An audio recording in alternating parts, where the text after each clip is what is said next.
Hello, my friends, and welcome to my channel. My name is Tatiana, and I am a life coach. I started my life from scratch twice, and on this channel, I am sharing all of my knowledge and all of my experiences to help you find your purpose, your dreams, and help you build a life that is authentically aligned with who you truly are. Welcome. Today's topic is Vipassana Silent Retreat. What is Vipassana? Vipassana is a form of meditation that was originated by Buddha.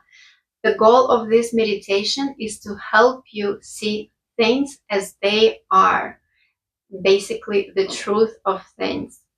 And there are silent retreats where you practice this form of meditation. It's called Vipassana Silent Retreat.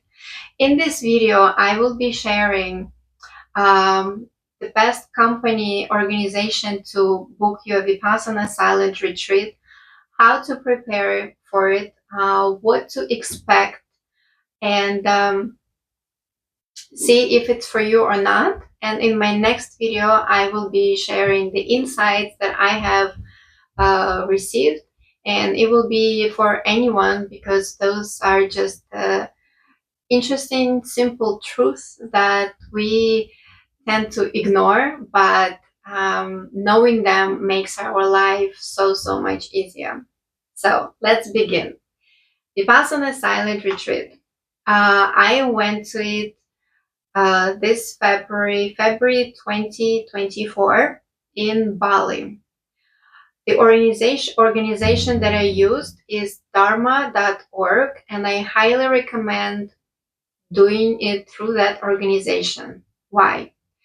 First of all, it has been in the market for many years, I think since 1990.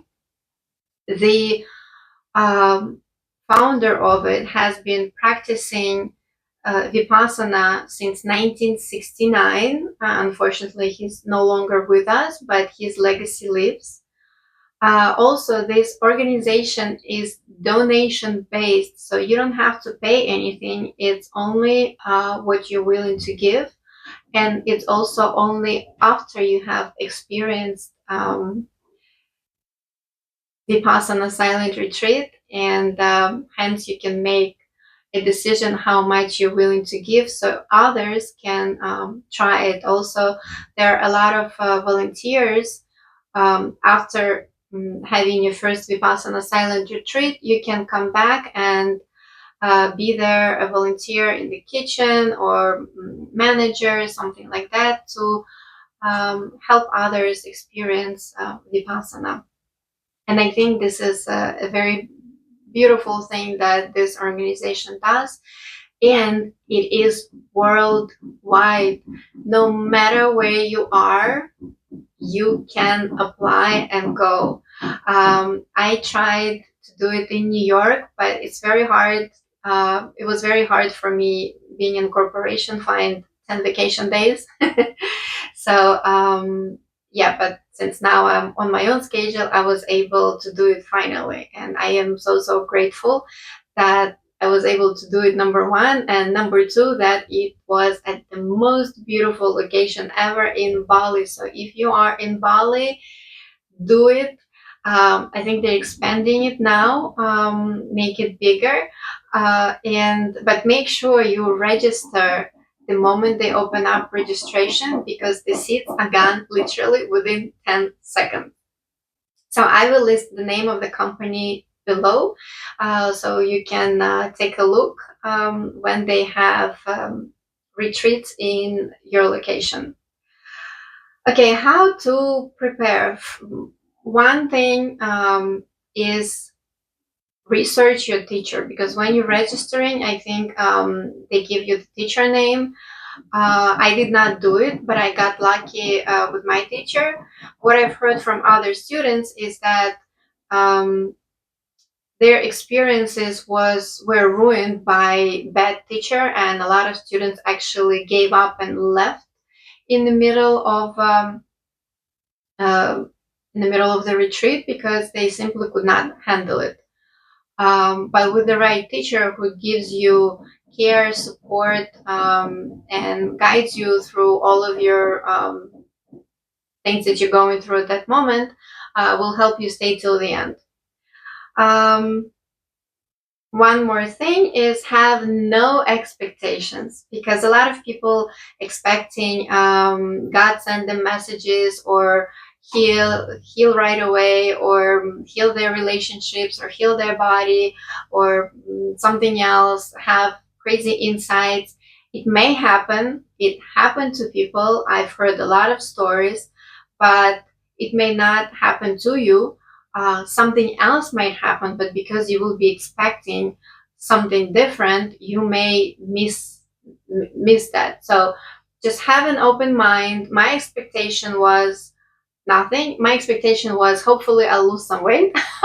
I'm a girl. I had to have a motivation. But I told myself that I will stick till the end. My only goal for this retreat is to stay till the end. That's all. Like, do I feel good? Do I feel bad? Do I get insights? Do I not get insights? That's it. I am sticking till the end. That was my only goal, and it actually helped me to stay till the end. Actually, because of our teacher, most of the students stayed till the end. I think maybe just one left, and we had 60 students, I think. Yeah. Um, Physically, how to prepare: you need lots of clothes. Make sure it's baggy, because when you will be meditating, your body gets so sensitive that even the tag on the back may annoy you. Yeah, so make sure your clothes are baggy, comfortable, and breathable. They will send you an email once you sign up what to bring, but I'm just saying here so you don't forget. And nothing tight for girls. You cannot wear tight leggings or shirts or something revealing. But girls in Bali really took it to the next level. It felt like I'm at a fashion show. It was baggy, it was not revealing, but it was in a way sexy. It was beautiful. It was so stylish. Yeah, so you can have fun with it as well.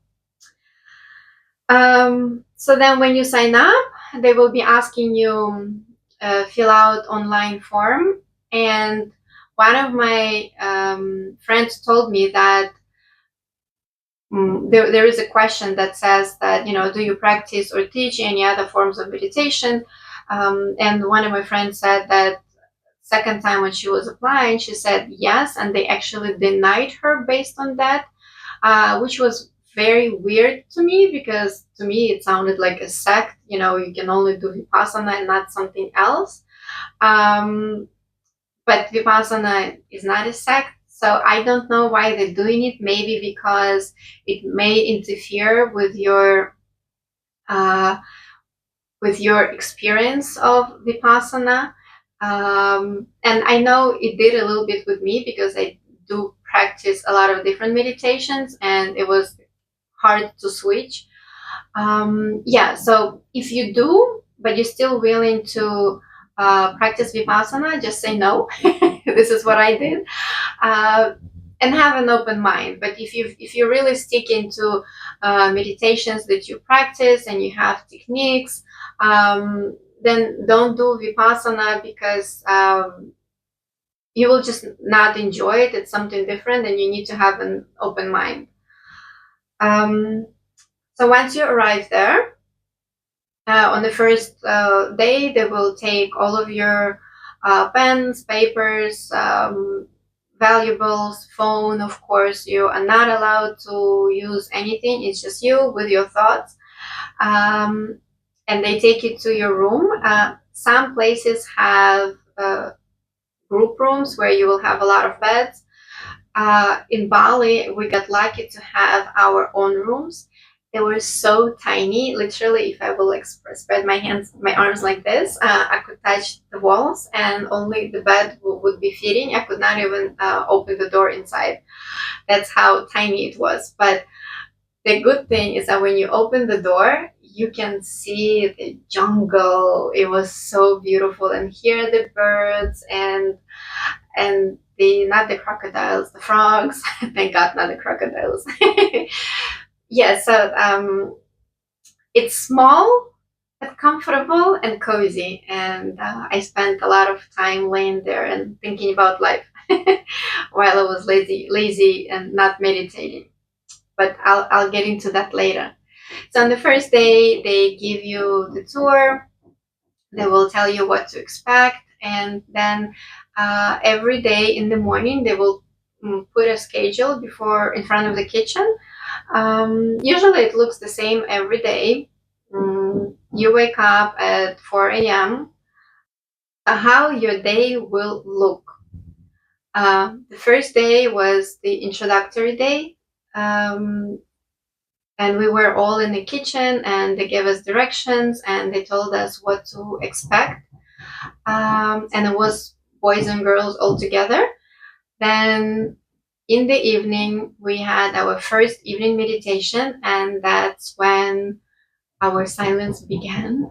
But that was okay. But the next morning, you wake up, you go to the kitchen, and they divided literally, like there's a huge wall between male and female accommodations and separation in the kitchen, and it felt so claustrophobic, and you cannot talk and you cannot look at anyone. Everyone was having their eyes down.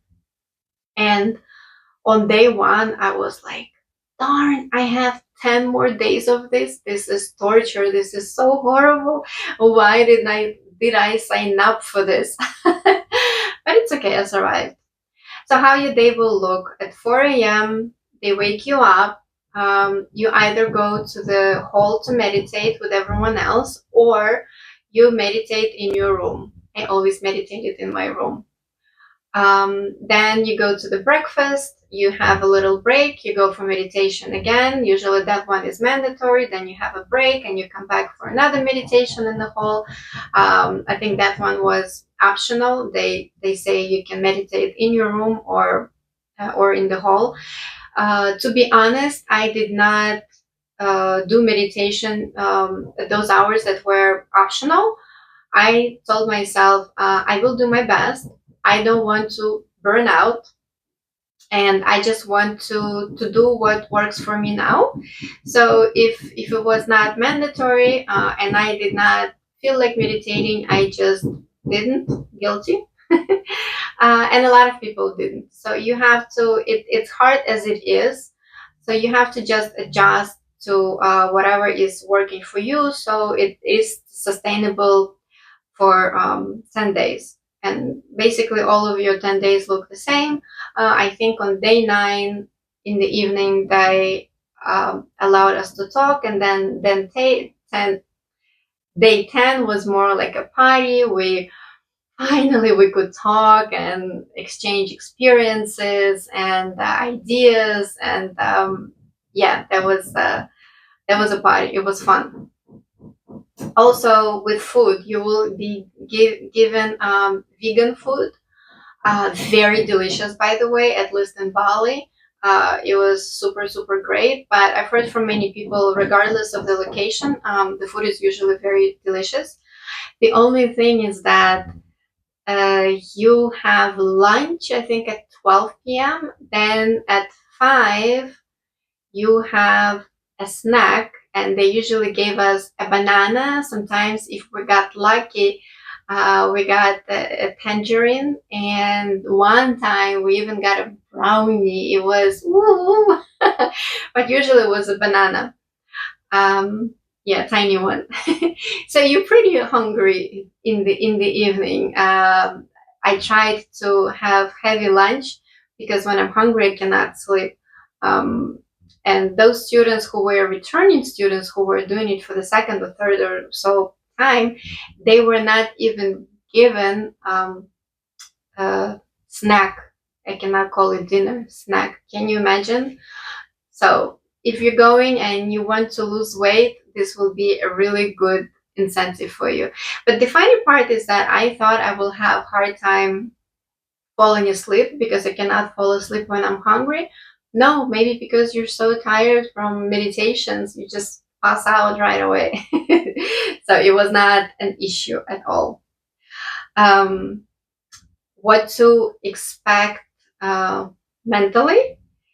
You may have resistance, you may have emotions surfacing, good and bad.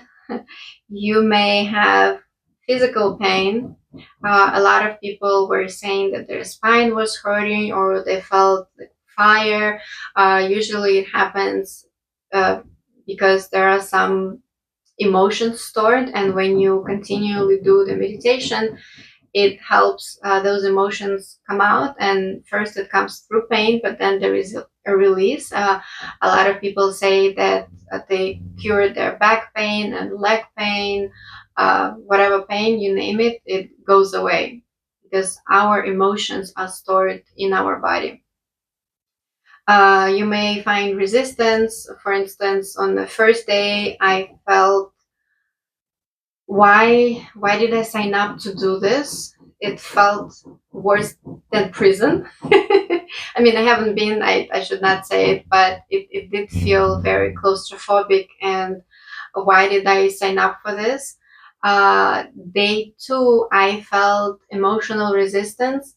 So we were listening to meditations by Mr. Goenka. He was a pre-recorded meditation, and he is a bit slow, and he likes to say, feel your head, feel your head, feel it in your head 300 times. And I was rolling my eyes, and I was just like switching positions and like being being very mad inside.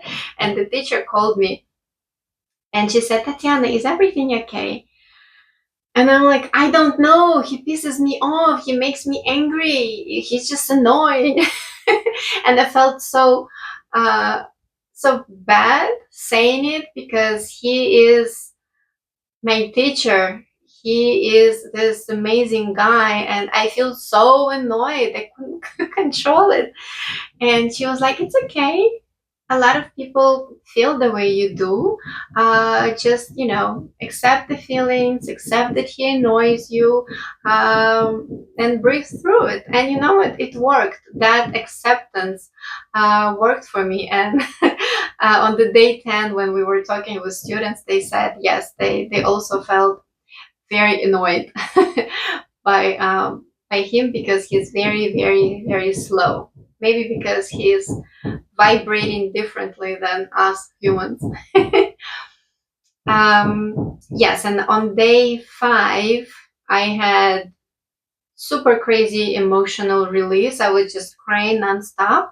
And on day 9 again, or 8, I knew we already really close to finishing to the finish line, and I felt a lot of resistance. I couldn't wait to get out. I was saying to myself, oh, this is bullshit. I haven't learned anything. I haven't slept and all these meditations, and I need to work out, and my body is hurting from sitting down, blah, blah, blah. So, yeah, I felt a lot of resistance. And it's normal, and a lot of people will feel it.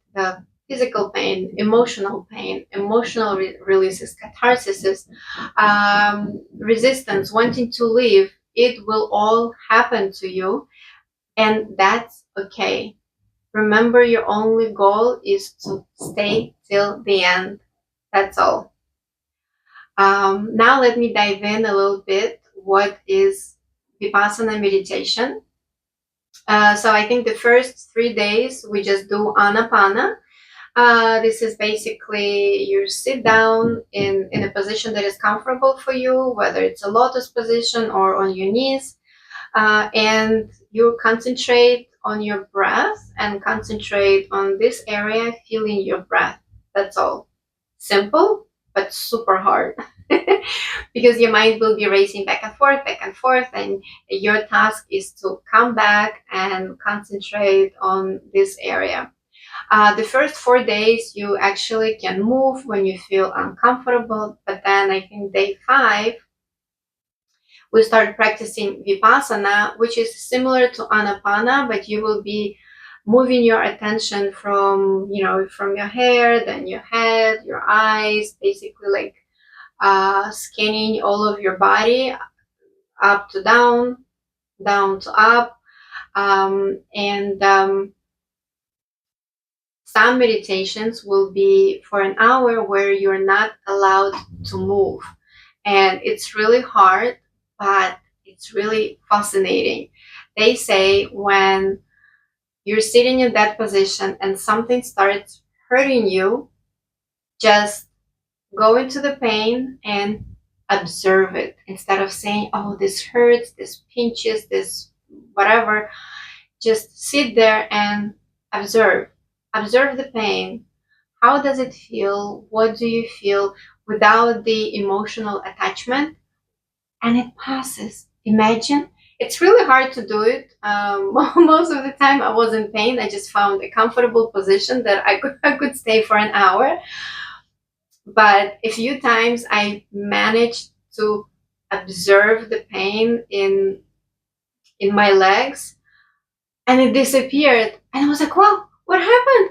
Is it true? Is it true? I was so happy like a kid. Then it comes back, but then it goes away. Because everything in life is moving, is changing, and so is pain. When you don't attach to it, when you don't concentrate on it, it goes away. Same as when you have a headache, for instance, and you're half dying and cannot function, and then all of a sudden you get engaged in something either stressful or something fun where your attention is needed, you completely forget about that pain. So here is similar, but instead of changing your focus, you go into your pain and you feel it, you observe it without any attachment, and it's poof, gone, magic. Yes, and I'm sure with a lot of practice, it gets better and better, but it's hard. Yeah, so that was Vipassana practice, and then in the evenings we also had pre-recorded videos with Goenka, who was talking about Dhamma, which is path to liberation,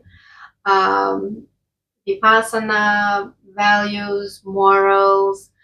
So it's not just about meditating, it's about living a way of life that is good for you and is good for society, and it's about becoming a better version of yourself. And Vipassana helps you do that by seeing things as they are. Let me see if I covered everything. Yes, I think this is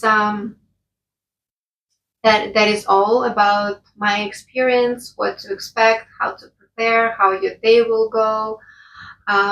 It was not as hard as I expected, but not easy. It does take a right mindset. And when I was there and when I felt resistance, I was thinking to myself, when again I will be able to find 10 days when I am absolutely silent, when I don't have to think about anything, do anything, plan anything, just be and meditate. I am fed, I have place to sleep, and you don't have to worry about anything, and you are completely disconnected from the world. There could be atomic bombs dropped, God forbid, but you would not know. And yeah, it was a very beautiful experience. I don't know if I will be doing it again, but I think if I'm in a place where I need peace and quiet again and to be with myself, then I will definitely do it. If you're going through something right now where you just need to disconnect from this world, where you just need to be with yourself, where you need to hear yourself, then Vipassana Silent Retreat is for you. I think in Dharma, they also have one and 2 day retreats. but I think they're only open to people who already tried it. Regardless, I highly recommend to everyone to try it at least once in their lifetime. It's a very transformative experience. You will understand yourself more, your path. You will be given simple truths that will guide you in this life to make it easier, more beautiful, and easier for you to follow your purpose and your dreams.